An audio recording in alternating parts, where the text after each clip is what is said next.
The Chancellor stopped a scheme coming into force next year that was designed to stop people losing their homes. The architect of a planned cap on social care costs has slammed the government for betraying the public by ditching the reforms. Sir Andrew Dillnett said that Labour's announcement it was axing the scheme to limit the amount someone pays for support over their lifetime was extraordinarily disappointing.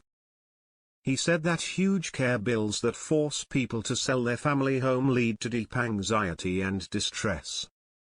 Sir Andrew added, "I think people have got a reasonable case for breach of promise." Wes Streeting, who's now the Secretary of State for Health and Social Care, in the run-up to the election said, "One of the things that we've committed to is the cap on care costs. I've wanted to give the system the certainty this side of the election, so they promised they'd do it." Now, of course, we could say that's just politics. But if we can't take seriously when members of the shadow cabinet become the members of the cabinet and have made a promise, what are we to do?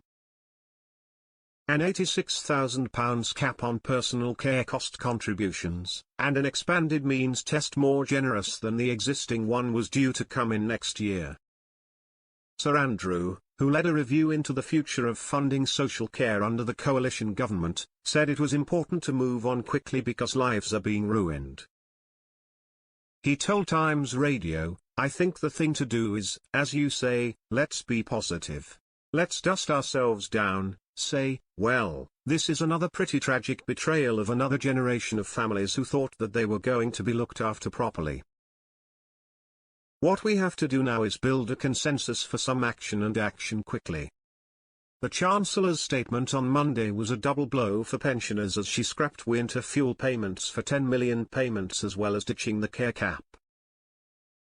Only retirees who claim pension credit will now receive the payment, which is worth £200, rising to £300 for the over 80s.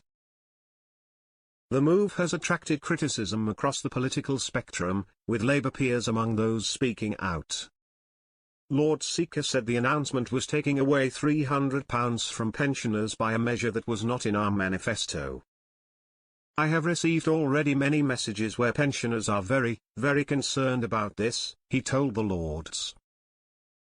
The government could have introduced a taper to lessen the pain to help many pensioners. Would the minister give a commitment that he would have another look at that? He also pointed out a document produced by the Treasury has lots of financial numbers but there is no mention of any human whatsoever. The peer added, "Last year, 5,000 pensioners died because of cold and were unable to afford heating.